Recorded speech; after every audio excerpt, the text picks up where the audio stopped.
Okay guys, I have a confession to make. I love to cook. My friends, and anyone who knows me, knows that I can't go more than a day without talking about my favorite dish to make when I'm home, my endless complaints about the dining hall food, or even the latest recipe I found online during hours of studying. The truth is, cooking has been a lifelong passion. It started from when I was a kid and continues through today. In fact, I'll never forget the first thing I ever made. It was my mom's birthday. I must have been 10. And I thought, I'm going to surprise her. I'm going to make a fried egg for breakfast. I remember waking up bright and early. I almost burnt myself putting the egg in the pan. And I remember I woke her up, walked up the stairs, and that look on her face, that stuck with me. That look of happiness, that look of pure delight. Cooking to me always represented an expression of emotion that words, art, movies could simply never do. But growing up, cooking took on a new meaning for me. I'm the proud son of two immigrants. My parents came to this country from India about 20 years ago.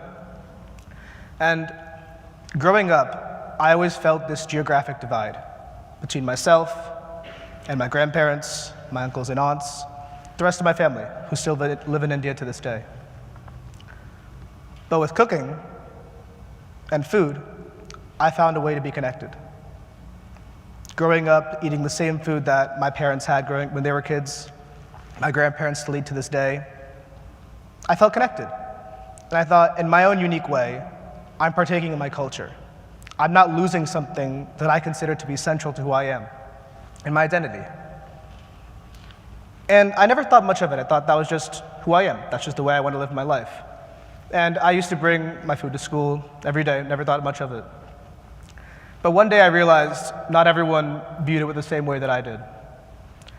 It was 5th grade, and I remember I was sitting with a couple of friends eating lunch, and one of them stopped, and he looked at me, and he said, "What are you eating? Why does it look like that?" And I stopped. I had this smile on my face. I looked down and I told him, "Well, this is Indian food. My mom made it for me." And I thought that was that. But he kept saying it. He kept saying that. He kept saying, "It looks weird. It looks wrong. Why are you eating that?" And I looked down again, and the smile left my face. I started to feel ashamed. I thought, am I missing something here? What am I not seeing? Is there something wrong? I went back to my mom that day after school, and I told her what happened, and I asked her, why did this happen to me?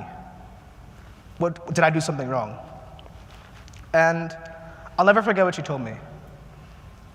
She said that when people are faced with something new, something they've never seen before, they're going to react with coldness. They're going to react with disgust.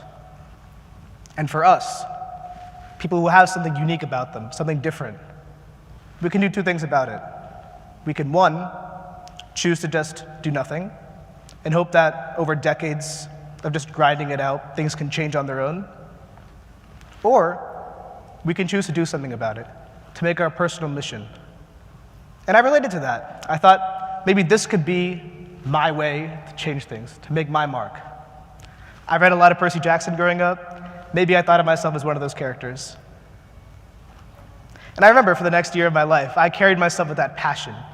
I remember going to school, I had this anger within me. Every stare I got, every look, every sneer, I treated it as an attack on my skin. I thought every chance I got to tell people I'm a proud son of immigrants. I'm a proud vegetarian. I thought this is my way, I'm going to change the world. This is the way I make my mark on history.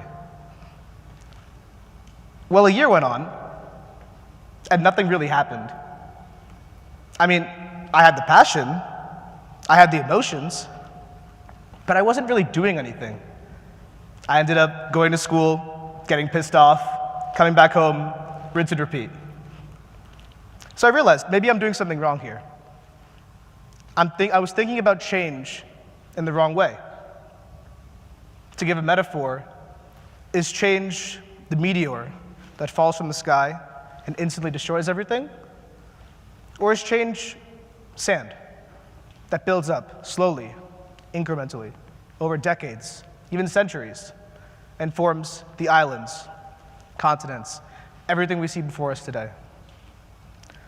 I had thought about change as an instant way to change things as they were, to make an impact. But I'd forgotten and not thought about that change is long-term. It's not large actions, it's small actions, in and of themselves meaningless. But only through consistency and a commitment to change could you actually accomplish something. And can you blame me for not thinking about that? As kids, with those wide, innocent eyes, how many of us have thought, with a snap of our fingers, we could change the world? Equality could be created, war could be destroyed. Change is a lot more micro. Change is not a macro concept. So I realized maybe I should change my perspective. Think about making small actions in the hopes that one day I could accomplish something larger than I had ever imagined. So I remember I went to school and I changed. Blind anger turned into education, telling people what part of India my food came from, the story behind it, my family who lived there, my mom made it for me today. I visited that place a couple years ago, telling the story, making them see the why behind what my culture is. Why do I feel that power? Why do I feel that fire, that ferocity to tell my story, to feel connected? Well, initially, this didn't really accomplish much, but I continued with it. I thought this is the way I can make my mark. This is the way I can play my role, play my part in changing the story. The culminating part in this chapter was me and my friend went to an Indian restaurant. And as we sat down, as we were eating, I remember I was doing the same thing I'd always done. I was explaining the food, explaining the culture. But something was different about that time, and I'll never forget it. As we were eating, I saw this light go off in his head. He was starting to realize something. He was starting to see the why behind what I was saying. He realized that he may not have grown up in my culture. He may not have grown up experiencing the life that I've lived. But he could understand how someone could experience that, have that respect, have that intensity to try and preserve it, to make that a part of their lives, and to share their story. As a society, if we define ourselves by what we grew up with, what we've lived, we're not really evolving, are we? We're not exploring the unknown. It's only by doing that, forcing ourselves to embrace that awkwardness, that unexpectedness that is something we've never experienced before, can we actually evolve and develop. And that story, that motivation, carries through to today. Through social media, I found a way to make my mark, to share my story. Sharing food that I grew up eating, food that I made yesterday. I'm telling my story in a way only I could, through food. And even today, when I go out to restaurants, I look around. Do I see people who all look the same? People from all walks, the same walk of life? No. I see diversity. I see people from every walk of life, people from all backgrounds. And that gives me the most hope. As a society, evolving to explore the unknown is the only way we're going to grow and develop as people. And that gives me the most hope that we're beginning to do that. We're beginning to see that living the lives we've lived only by our past and not exploring the future, we're not really growing. We're not going to experience the diversity that is everyone in this room and everyone around the world. This was my story. It all started with a kid who just wanted to make breakfast for his mom. And I mean, who could have thought that such a simple action could one day blossom into a lifelong appreciation of food, a respect for preserving one's culture and wanting to share it to the world, and even redefining change and understanding the larger-than-life nature of it, and how we can all impact as many people as possible. But speaking more broadly, if we as a society can agree that we should strive, we should push ourselves to not settle for the life we've lived, but the vastness that what exists out there in the world, and push ourselves to strive and explore, we're going to grow as people and diversify, and we're going to be all the better for it. Thank you.